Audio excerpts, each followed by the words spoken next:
Shalom, shalom, bien-aimés dans le Seigneur. Soyez bénis ce soir. Jésus-Christ est Seigneur. Nous sommes dans la joie de nous retrouver ce vendredi soir pour la suite de notre live de tous les vendredis soirs. Nous sommes bel et bien le 6 septembre 2024 et nous voulons passer ce live comme pour nous, comme on a toujours dit que c'est une façon pour nous de dire merci au Seigneur, de lui rendre des actions de grâce, comme l'avait fait ce seul lépreux, parmi les 10 lépreux qui ont été guéris, parce qu'ils ont été envoyés auprès de sacrificateurs. Mais parmi les 10, il n'y en a qu'un seul qui est revenu pour rendre des actions de grâce. Et nous nous considérons comme ce seul lépreux qui est retourné auprès du Seigneur pour lui présenter ses actions de grâce. C'est pourquoi nous nous rencontrons tous les vendredis soirs pour remercier le Seigneur qui nous a gardés, protégés durant toute la semaine. Nous voulons prier avant de commencer toute chose. Tendre Père, nous bénissons ton nom et te rendons grâce parce que tu es le Dieu Tout-Puissant. Merci pour la paix, la joie, la vie que tu nous as donnée ce soir, Père de gloire. Tu nous as gardés, préservés durant toute la semaine, Père de gloire. Parmi nous, Seigneur, certains sont passés à des dangers réels et certains.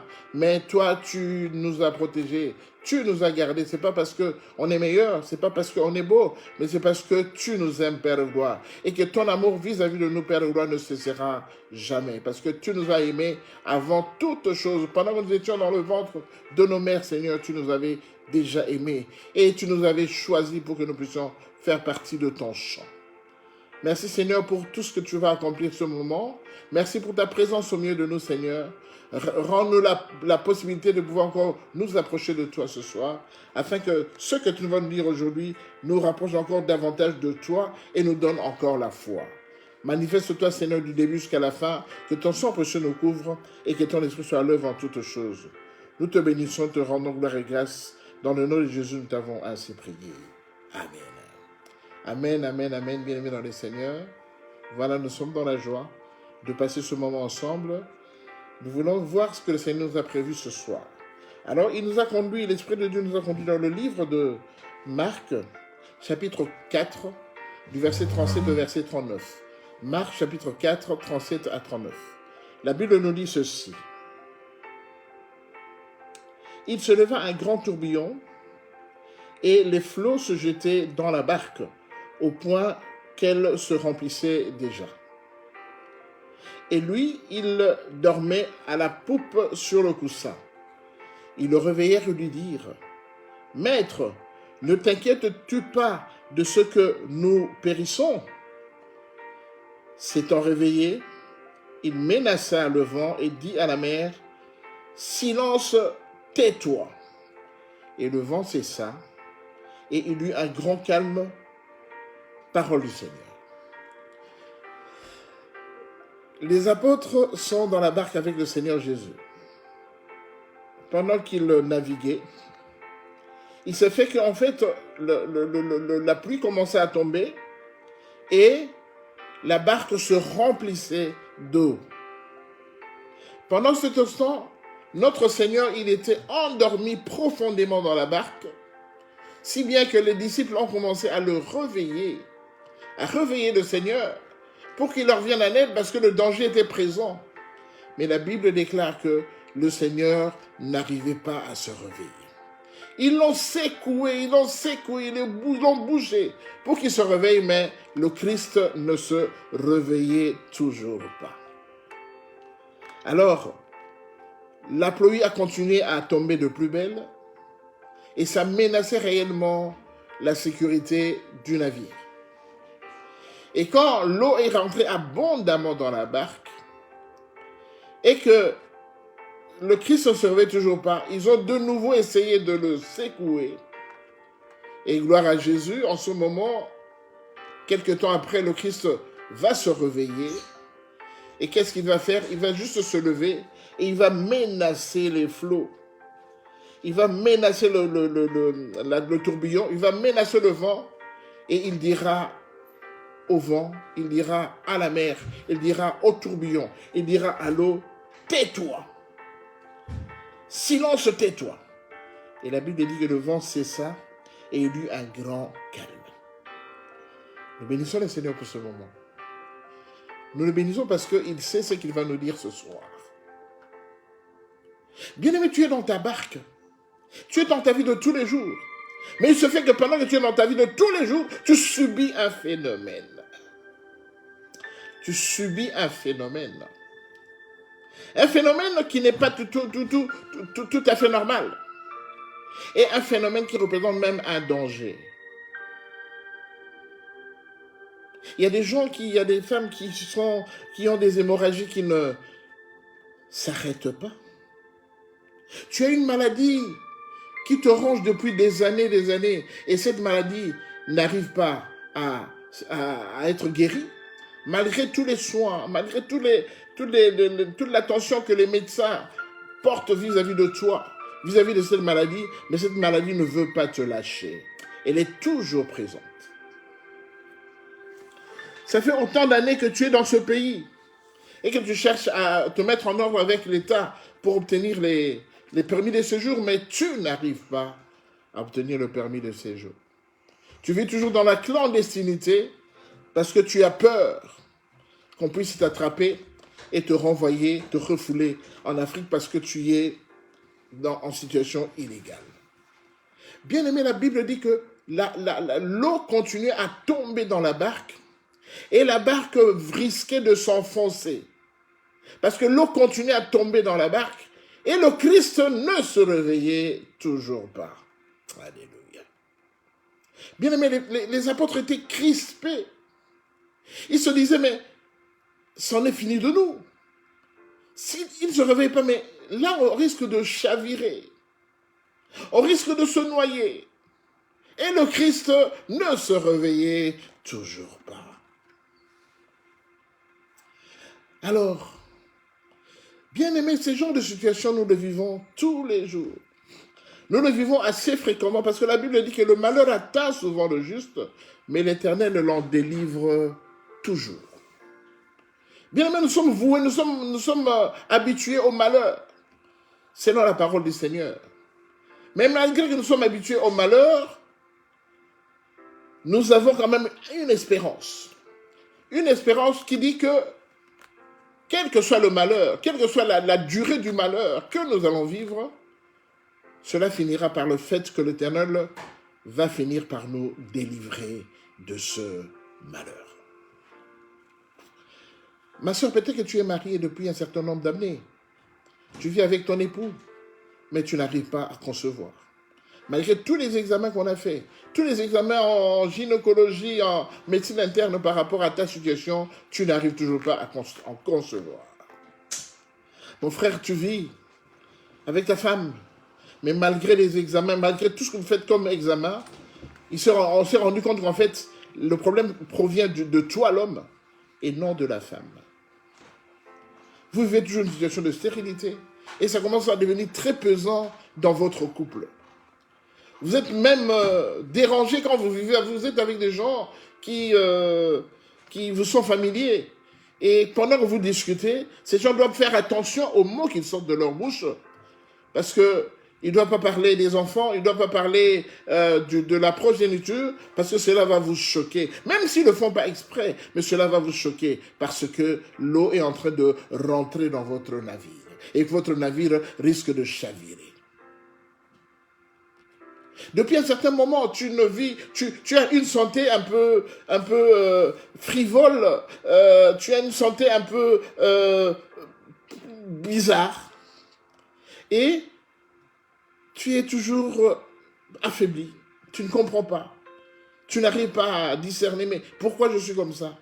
Et quand tu as été voir ton médecin traitant, qui a fait une prise de sang pour essayer de voir le fonctionnement de tous les organes internes, et 2 jours après, tu vas chez ton médecin traitant pour avoir le résultat.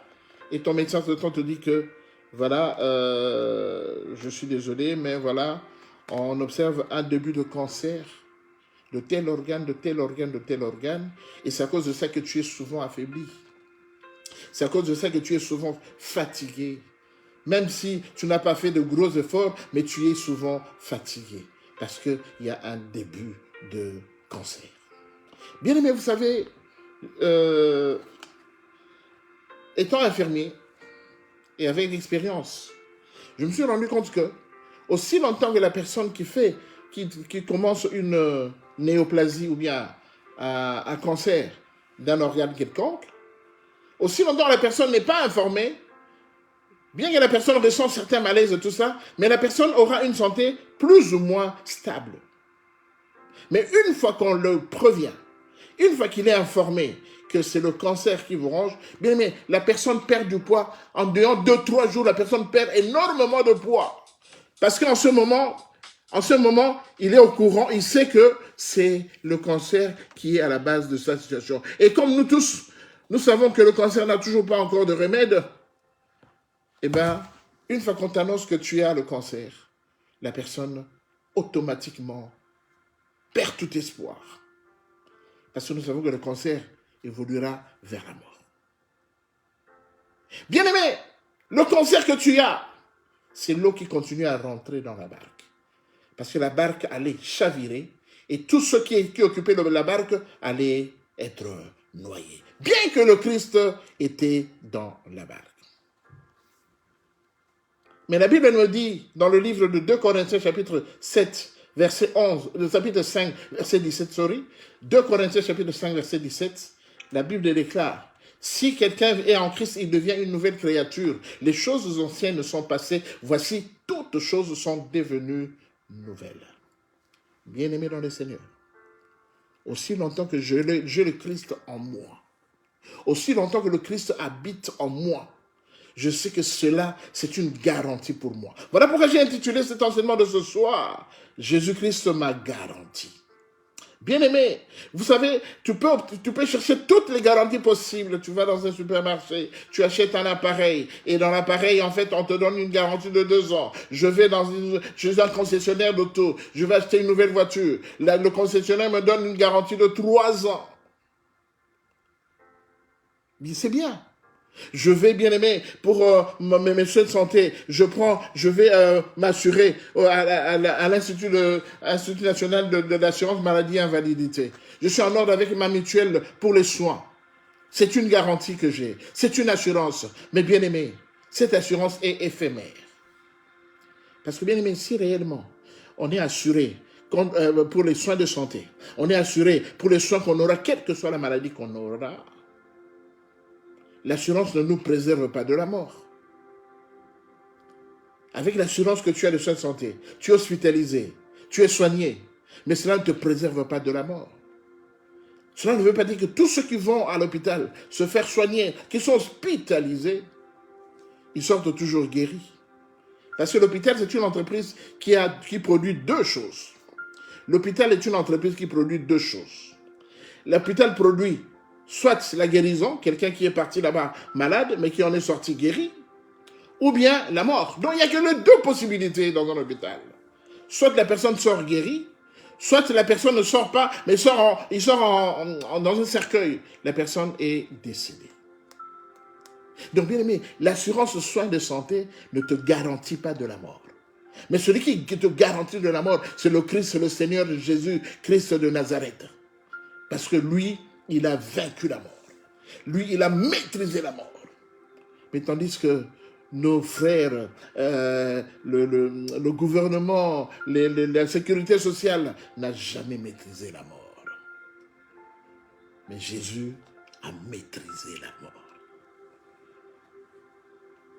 L'eau qui coule dans ta barque, c'est la stérilité qui te ronge. C'est le célibat qui te ronge. L'eau qui coule dans ta barque, c'est ton fils qui n'est pas intelligent à l'école, qui fait toujours de mauvais résultats et qui reprend une année 3 ou 4 fois. L'eau qui coule dans ta barque, bien-aimé, c'est le fait que tu n'as toujours pas de papier. Ça fait 20 ans que tu habites dans ce pays, mais tu vis clandestinement parce que tu n'es pas en règle avec l'État. Alors les disciples ont commencé à crier, « Seigneur, Seigneur, réveille-toi !» Quelque temps après, le Christ se réveillera et il va menacer l'eau, il va menacer la tempête et la tempête va se calmer directement. Donc cela veut dire que, bien aimé, aussi longtemps que Jésus-Christ habite en moi, Aussi longtemps que dans mon corps, je sais qu'il y a la présence du Seigneur, je ne craindrai rien. Vous avez bien aimé quand vous lisez dans le livre de Genèse, chapitre 37, nous connaissons Joseph, nous connaissons l'histoire de Joseph. Joseph était le 11e enfant de Jacob. Joseph était celui-là après de qui le Seigneur montrait, il avait des visions, le Seigneur lui a montré des grandes choses. Et à cause des visions, à cause des visitations qu'il avait de la part du Seigneur, ses frères l'ont pris en haine, jusqu'à ce qu'ils ont fini par le vendre aux Ismaélites. Bien-aimé, Joseph, malgré le fait qu'il était comme ça, malgré le fait qu'il disait ce qu'il vivait, et malgré le fait qu'on l'a pris en haine, mais Joseph n'avait qu'une seule chose. Joseph n'avait que ses rêves. Joseph n'avait que ses rêves. Bien aimé, dans le livre de Luc, chapitre 8, au verset 45. Luc, chapitre 8, au verset 45. Nous avons l'histoire, bien aimé, de cette femme qui perdait le sang depuis 12 ans. Elle perdait le sang. Elle a dépensé tout ce qu'elle avait auprès des médecins et spécialistes, mais cette hémorragie ne s'arrêtait toujours pas. Bien-aimé dans le Seigneur, cette femme n'avait rien. Elle n'avait rien que ses pensées. Donc quand elle est venue auprès du Seigneur, elle avait quelque chose sur laquelle elle s'appuyait, c'était ses pensées. Elle disait, si je puis seulement m'approcher du Seigneur, si je puis seulement aller toucher à sa robe, je crois que je serai guéri. Mais c'est ce que je te demande ce soir. Tu n'as rien. Par rapport au fléau que tu connais, tu n'as rien. Par rapport à la calamité que tu vis, tu n'as rien. Mais tu as quelque chose. Vous savez, 0 fois 0 égale à 0. 1 fois 0 égale à 0. 5 millions fois 0 égale à 0. Mais 10 fois 1 égale à 10. Le bien-aimé, le Seigneur avait dit dans le livre de Genèse, chapitre 1, verset 28, et puis dans le livre de Genèse, chapitre 9, verset 7, le Seigneur avait dit, allez, multipliez, remplissez la terre. Bien-aimé, le Seigneur nous a donné la possibilité de remplir la terre. On va remplir la terre avec quoi? Pas seulement avec les enfants, mais on va remplir la terre avec on va produire, on va cueillir, on va construire, on va remplir la terre, on va occuper la terre, tout l'espace que le Seigneur nous a donné. Mais pour pouvoir le faire, bien-aimé, nous devons avoir un minimum avec nous. C'est pourquoi je veux te poser la question ce soir. Qu'est-ce que tu as avec toi? Tu viens auprès du Seigneur, mais qu'est-ce que tu as? Qu'est-ce que tu as quand tu viens auprès du Seigneur? Vous connaissez l'histoire des talents, la parabole des talents. Le boss est parti en vacances, il a donné 5 talents à l'un, 2 talents à l'autre et 1 talent au dernier. Les 2 premiers, ils ont fructifié les talents qu'on leur a donnés et ils ont produit d'autres talents. Mais celui-là qui avait reçu un seul talent, lui, il a fait quoi? Il a caché le seul talent qu'il avait. Au lieu d'essayer de le fructifier, il a caché. Et quand le boss est revenu, le boss l'a dit, il a appelé un travailleur insensé. Et il a dit qu'on le mette en prison, qu'on lui ravisse tout ce qu'il a. Bien aimé, le Seigneur peut multiplier. Mais pour qu'il multiplie, il veut que tu puisses avoir quelque chose avec toi. Qu'est-ce que tu as? Tel que nous parlons aujourd'hui. Par rapport à la maladie que tu as. À la maladie, au cancer qui te ronge, qu'est-ce que tu as? Moi, je répondrai que par rapport au cancer qui me dérange, qui dérange à mon frère, qui dérange ma soeur, j'ai la foi en Seigneur. Bien, mais j'ai quelque chose. Je n'ai pas l'argent, mais j'ai la foi. Je crois en ce Dieu-là qui va me guérir. Je crois que si je m'accroche à ce Dieu, si je fais tout ce qu'il me demande de faire, il va me guérir de cette maladie. Parce qu'il s'appelle Jéhovah Rapha. Lui, il est le médecin par excellence. Bien aimé, la femme qui avait la perte de sang, elle avait quoi? Elle avait ses pensées. C'est-à-dire, elle a tout dépensé comme argent, elle n'avait plus rien, elle n'avait plus que les pensées. Elle a dit, si je puis m'approcher seulement du Seigneur et que je touche à sa robe, je serai guéri. Bien aimé, même Joseph disait tout ce qu'il vivait. Il donnait en fait, bien aimé, la vision que le Seigneur lui a donnée par rapport à ce qu'il sera demain. Mais les frères n'ont pas compris. Même son père n'a pas supporté les révélations de Joseph. Joseph n'avait rien que ses rêves. Il n'avait que ses rêves. Et il croyait à ses rêves. Et ses rêves se sont réalisés plus tard.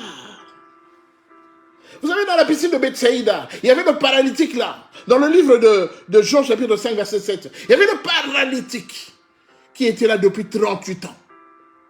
Le paralytique qui attendait qu'un ange vienne le prendre pour le mettre dans l'eau, le jeter dans l'eau, pour qu'il soit guéri de sa paralysie. Ça faisait 38 ans qu'il attendait là. Mais bien aimé, vous pensez quoi? Qu'est-ce qu'il avait, ce paralytique? Qu'est-ce qu'il possédait, qu'il pouvait donner au Seigneur pour qu'il puisse être guéri? Le paralytique n'avait rien que son espoir. Il avait seulement de l'espoir. Il avait seulement de l'espoir. La Bible dit dans le livre de Jérémie, chapitre 29, chapitre 11, verset 29, la Bible dit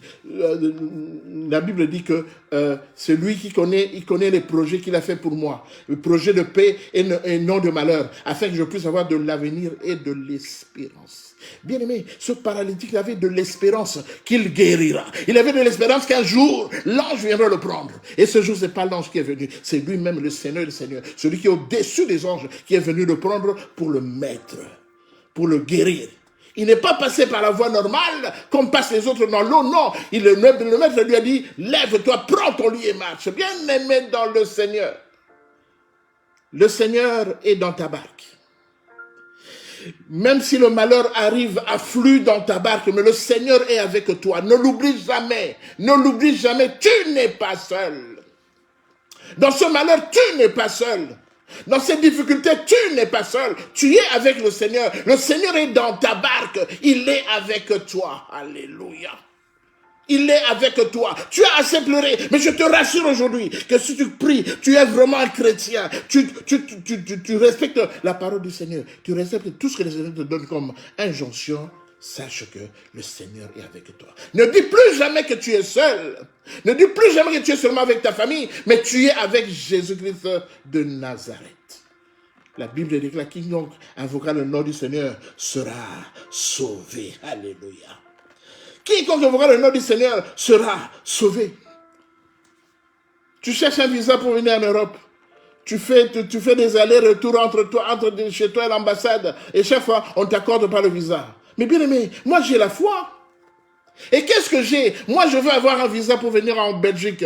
Qu'est-ce que j'ai quand je m'adresse, quand je me rends auprès de l'ambassade? Qu'est-ce que j'ai avec moi? Je n'ai que mon passeport. Alléluia. Je n'ai pas encore reçu le visa, mais j'ai mon passeport.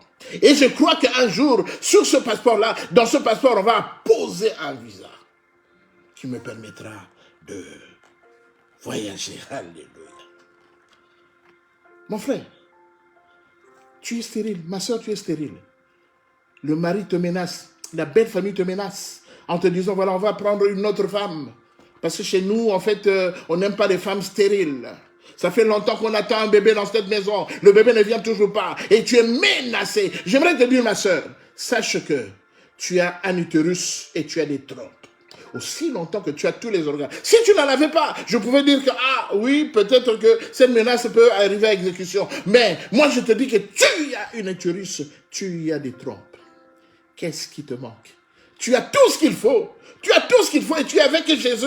Tu es avec Jésus, tu ne craindras rien. C'est ainsi que, bien aimé, Jésus se réveillait.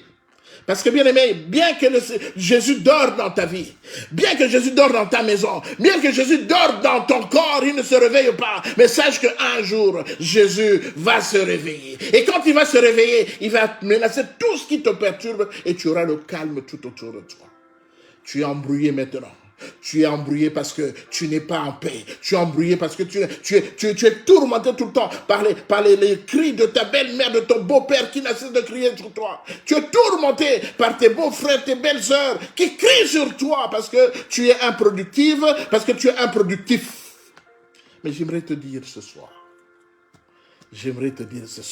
le Seigneur a permis cela. Il a permis cette situation afin que tu saches que lui, en toi, c'est l'espérance de la gloire. Alléluia. Jésus-Christ en toi, c'est l'espérance de la gloire.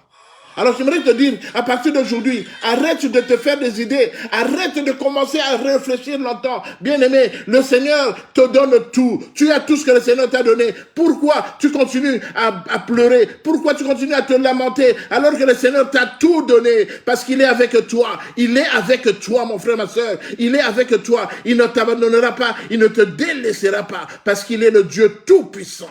Il est le Seigneur des Seigneurs. Il est le Roi des Rois. Il t'a dit que aussi longtemps que durera la tempête, sache que je me leverai. Je me leverai et je menacerai la tempête. Alors ce soir, j'aimerais dire à quelqu'un, nous sommes à la fin de la semaine. J'aimerais dire à quelqu'un, avec toute cette semaine que tu as passée, une semaine assez mouvementée, assez difficile, je ne sais pas quel genre de semaine tu as passé, mais j'aimerais te dire qu'à la fin de cette semaine, le Seigneur te rassure en disant, quelle que soit la durée de la nuit, sache que le soleil finira par apparaître. Quelle que soit la durée de la pauvreté, sache que la richesse viendra. Parce qu'il est le Dieu Tout-Puissant. L'or et l'argent lui appartiennent. Pourquoi tu te plains aussi longtemps qu'il a mis tout ce qu'il faut dans ton corps? Il suffit de l'invoquer, il suffit de l'appeler pour que maintenant il rende ses organes productifs. Parce qu'il a dit, remplissez la terre, assujettissez, remplissez la terre. Bien aimé, c'est Dieu qui a dit ça. S'il a dit cela, c'est parce qu'il sait qu'il nous a créés avec toutes les capacités qu'un homme doit avoir, qu'une femme doit avoir. Bien aimé dans le Seigneur. Oui, tu vis des moments difficiles, tu vis des situations difficiles, mais j'aimerais te dire que ce n'est qu'un leurre. Ce n'est qu'un leurre que le diable met devant toi. Ce n'est qu'une tromperie que le diable met devant toi. Comment expliquer, bien aimé, après autant d'années de stérilité, un beau jour, le Seigneur se souvient de toi et il te donne enfant. Bien aimé, Anne est restée longtemps stérile. Elle est restée longtemps stérile. Elle a beaucoup prié, bien aimé. Chaque année, elle allait en retraite à Silo pour prier, pour rechercher un enfant. Bien aimé, mais un jour, Anne a prié. Il a changé sa façon de prier. Elle a changé sa façon de prier. Il a dit, Seigneur, si tu daignes me donner un enfant mâle. Bien aimé, par moment, il faut changer ta façon de prier. Si tu daignes me donner un enfant mâle. Bien aimé, cette Anne qui ne concevait jamais, mais cette fois-là, le Seigneur s'est souvenu d'elle. Le Seigneur s'est souvenu d'elle. Il lui a donné un enfant qui s'appelait Samuel. Bien-aimé dans le Seigneur, quelle que soit l'eau qui remplit ta barque, quelle que soit la maladie qui ronge ta vie, quelles que soient les années où tu attends, les années durant lesquelles tu attends d'obtenir un visa, quel que soit le fait que tu attends toujours qu'on puisse te donner la paix et que tu n'as toujours pas la paix, quelles que soient les années où tu es resté dans le chômage, j'aimerais te dire que le Seigneur est prêt à te donner. Il est prêt à te donner. Parce que lui, il vit en toi. Il vit en toi. Il suffit de l'appeler, de l'invoquer. Lui qui est en toi, il te donnera tout ce que ton cœur désire. Nous voulons prier, bien-aimés, parce que Jésus-Christ est réellement notre assurance. Jésus-Christ est réellement ton assurance. Bien-aimé, arrête de t'en confier aux assurances obsèques, aux assurances aux assurances de véhicules, aux assurances de maison, aux assurances de tout ça, de ceci, de cela. Jésus-Christ est le meilleur assureur. Que personne ne te trompe. C'est le meilleur assureur qui puisse exister dans le monde. Tu peux aller partout dans le monde entier. Aussi longtemps que Jésus-Christ est ton assurance, tu ne craindras rien parce qu'il est là pour te protéger, pour te garder. Là où tu es, mon frère, ma soeur, je te demande seulement de lever tes mains et commencer à remercier le Seigneur, ce Dieu puissant, ce Dieu qui est ton assurance, ce Dieu qui est ta garantie. Il est ta garantie, mon frère, ma soeur. Quel que soit le fait que tu vis, le Seigneur Jésus est ta garantie. Voilà pourquoi je viens encore élever le nom du Seigneur. Béni soit ton nom le Tout-Puissant. Oh, béni soit ton nom, le Saint d'Israël, Père de gloire. Ce soir, je te présente mon frère. Je te présente ma soeur ce soir, Père de gloire. Oui, Seigneur, oui, l'eau a coulé abondamment dans sa barque, Père de gloire. Et la barque risque de chavirer, Père. Oui, cette histoire risque d'aller en cacahuète. Oui, cette problématique risque de ne pas trouver la solution dans la vie de mon frère et dans la vie de ma soeur. Oui, Seigneur, tu vois l'état de mon frère, l'état de ma soeur, Père de gloire. Cette maladie qui la ronge, ce problème, Père de gloire, Seigneur, de son enfant qui est tout le temps malade, Père de gloire. Cette maladie qui ne finit pas, Seigneur. Oh, Jésus de Nazareth, Père de gloire. Tu es le Dieu Tout-Puissant, Père de gloire. Tu es le Dieu Tout-Puissant, Père. C'est vrai qu'il a passé un moment où tu étais endormi dans mon corps, où tu étais endormi à mon corps, parce que ce n'est plus moi qui vis, mais c'est toi qui vis en moi. Oui, Seigneur, tu vis en moi, mais tu t'es endormi pendant longtemps. Tu t'es endormi pendant longtemps, Seigneur. Voilà pourquoi je n'obtenais toujours pas. Voilà pourquoi je ne recevais pas. Mais ce soir, à l'image de ta parole, Père, à l'image de ta parole, Père gloire. Je me confie en toi, Seigneur. Mon frère se confie en toi. Ma soeur se confie en toi, Seigneur. Oh Jésus de Nazareth, Père gloire. Oh, comme tu étais réveillé dans la barque, Père gloire, et que tu avais menacé la tempête, tu avais menacé le tourbillon, Père gloire. Je t'en prie, Père gloire. Je t'en prie, Seigneur Jésus, afin que tu te lèves dans ma vie, que tu te lèves dans mon foyer, que tu te lèves dans mon travail, que tu te lèves dans mes affaires, que tu te lèves auprès de mes enfants, Père gloire, afin de menacer tout ce qui les perturbe, Père, afin de les menacer, Père gloire. Seigneur Jésus-Christ, Père gloire, le vent n'a pas d'autorité sur toi, c'est toi qui as l'autorité sur le vent, parce que c'est toi qui as créé le vent, Seigneur. Père gloire, viens à mon aide, Seigneur, viens à mon secours, viens au secours de mon frère et ma soeur, Père gloire, en menaçant ce vent, en menaçant ces fléaux qui soufflent, en menaçant cette situation qui n'arrête pas, qui ne veut pas cesser, Seigneur. Moi, je crois en toi, je sais que tu es celui-là qui dit un mot et la chose s'accomplit. Père de gloire, je sais que tu es capable d'appeler en existence ceux qui n'existent pas. Voilà pourquoi, Seigneur, ce soir, je t'invoque, Seigneur Jésus-Christ, Père de gloire. Seigneur, je me confie en toi, Seigneur. Fais-moi grâce, fais grâce à mon frère, fais grâce à ma soeur, Père de gloire, afin que cette situation qui a perduré, Père de gloire, s'arrête car tu es le Dieu Tout-Puissant, Père de gloire. Je t'élève en dignité, Jésus, parce que tu es celui-là qui dit un mot et la chose s'accomplit. Mon âme te bénit ce soir, mon âme te bénit, Père de gloire, pour mon frère et ma soeur avec qui nous sommes ensemble. Mon âme te bénit ce soir, Père de gloire, parce que tu as, Père de gloire, je demande que tu puisses visiter tout un chacun de nous, Père de gloire, tout un chacun de nous, l'homme de Galilée, Père de gloire. Nous avons besoin de ta visitation, Père, afin que nous sachions que tu es Dieu et que tu le resteras, Père de gloire. Dans nos vies, tu es Dieu. Dans tout ce que nous entreprenons, tu es Dieu, Père de gloire. Tu n'as pas changé, Père de gloire. Et comme tu es notre garantie, Père, tu m'as dit, l'homme de Galilée, tu nous as dit que j'ai établi un plan de paix et de bonheur pour toi et non un plan de malheur. Seigneur, un plan de malheur, non, mais un plan de paix, afin que nous puissions avoir de l'avenir et de l'espérance. Seigneur, donne encore l'espoir à mon frère, donne encore l'espoir à ma soeur. Seigneur, étends ta main puissante, touche mon frère, touche ma soeur, Père de gloire, qui est fatiguée, touche, Père de gloire, Seigneur, nous avons besoin de t'en toucher, Père, pour nous raffermir, de t'en toucher, Père de gloire, Seigneur, pour nous rendre encore forts, Seigneur. Nous savons que nous sommes forts, mais nous avons besoin de t'en toucher, Père, pour être rassurés. Tu es le Dieu Tout-Puissant, tu es le Saint d'Israël, Père de gloire. Merci, Seigneur, merci pour la paix, merci pour la joie, merci pour la conviction que tu nous donnes ce soir, parce que tu es Dieu, Père de gloire, tu es Dieu, Père de gloire. Si les disciples n'avaient pas chaviré, Père de gloire, avec cette tempête, nous également, nous ne chavirons pas. Mon frère ne chavirera pas, ma soeur ne chavirera pas, Père, parce que tu es avec nous, Seigneur. Tu es le Dieu Tout-Puissant, tu es celui-là qui dit un mot et la chose s'accomplit. Mon âme te bénit, Seigneur, pour toutes les bénédictions, Père, que tu as fait prévoir dans la vie de mon frère, dans la vie de ma soeur. Laisse que ton sang, précieux Père de gloire, couvre tout un chacun de nous et que ton esprit soit à l'œuvre en toutes choses, Père. Je t'élève en dignité parce que tu es Dieu. Je t'élève en dignité parce que tu es le Tout-Puissant, Père. Laisse que l'honneur, la gloire, la puissance et la magnificence ne reviennent qu'à toi et à toi seul. Tu es celui-là qui dit un mot et la chose s'accomplit, Seigneur. Sois béni parce que tu es Dieu. Sois béni parce que tu es le bon berger. Sois béni parce que tu es le Tout-Puissant, Père. Je t'élève en dignité. Manifeste-toi, Seigneur, car tu es Dieu et tu le resteras, Père. À toi la puissance, Jésus. À toi l'honneur. À toi la magnificence pour tout ce que tu accompliras dans nos vies. C'est dans le nom de Jésus de Nazareth que nous t'avons ainsi prié. Et nous disons Amen. Amen, amen, amen, amen. Soyez bénis, soyez bénis. Le Seigneur est à l'œuvre, le Seigneur agit toujours. Il ne va pas cesser d'agir aussi longtemps que il est en moi, il est en toi, il est dans ta maison, il est dans ta voiture, il est dans tes entreprises. Ce Dieu-là agira. S'il n'agit pas aujourd'hui, sois patient. Il agira demain, il agira après-demain. Parce que il est écrit dans le livre de Hébreux, chapitre 13, verset 8, il est le même hier, aujourd'hui et éternellement. Oh, Jésus est bon, mon frère. Jésus est bon, ma soeur. Ne l'abandonne pas. Que personne ne vienne te tromper pour que tu puisses le quitter et que tu ailles dans le monde. Reste avec Jésus. Même si tu n'en vois pas encore, reste avec Jésus. Il est Dieu, il est le Tout-Puissant. Soyez bénis, bien-aimés. Partagez au maximum cet enseignement. Partagez au maximum.